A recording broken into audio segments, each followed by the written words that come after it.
आवाज नहीं आ रहा है। अब आपको मेरा आवाज नहीं सुनाई देगा। अब तो के ना सुनाई दे हमारा आवाज। अरे ना सुना तो बोला। जब से गई हवा हाँ हमारी याद ना आवेला तो के बड़ा याद आवत कि बड़ा टेंशन में रहिला। न कभी फोन न कभी कोनो चिट्ठी न पताई न आवे के कोनो खोज खबर मिलता। झूठे बड़ा याद आवत ह। का करी काम धाम ऐसन ह कि करे के पड़ेला। कुछ ना हमार बात सुना।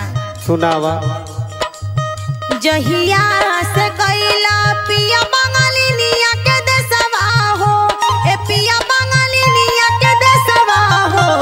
ए हो पिया लागे नाही मनवा हमार तू हमारा के भुलाइए नु गइला हो।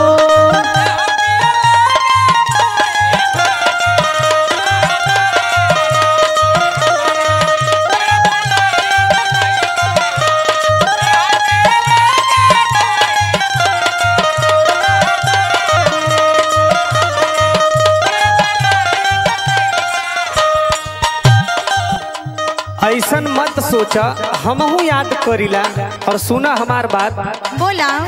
रुपया कमाए के धानी आईनी पुरु बाबा हो। ए धानी आईनी पुरु बाबा हो। त एहो धानी तू ही बाड़ू दिए के आधार सूरतिया तोहरा नजर में बसल बा।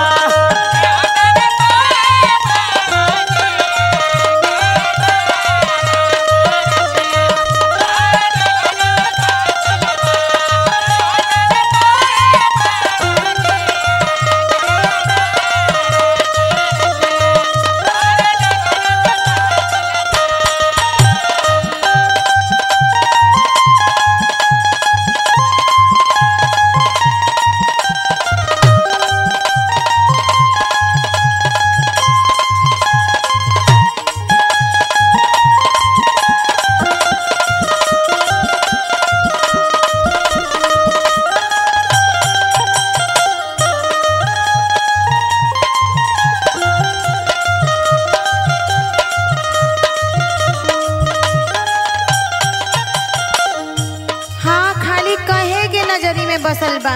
ऐसा ना हा। ना कौनो फोन करेला ना कबो हमार हाल चाल लेवेला। करेला ना फोन पियाऊ लेला ना खबरिया।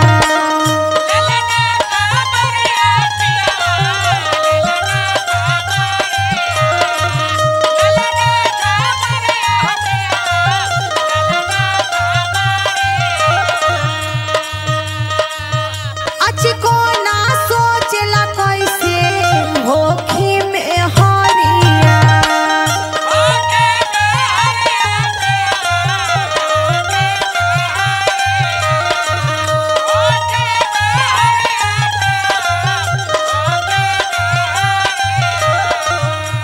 सुना बहुत तू अत्याचार करत हव। हमार बात ई ध्यान से सुनो। अच्छा। करेला ना फोन पियाऊ लेला ना खबरिया। अचको ना सोचला कैसे होखी में हरिया। तय हो पिया मिलत नइखे अचको तोहर प्यार तू हमरा के भुलाई दुखिना हो।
हम हई ना, चिंता झिल कर। का करी तब चिंता न करी तो काहे टेंशन लेत हूँ, हम आवत है ना, जल्दी आ जाई। कब अइबो?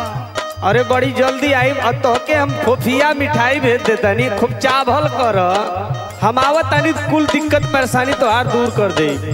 और ला सुना, सदिया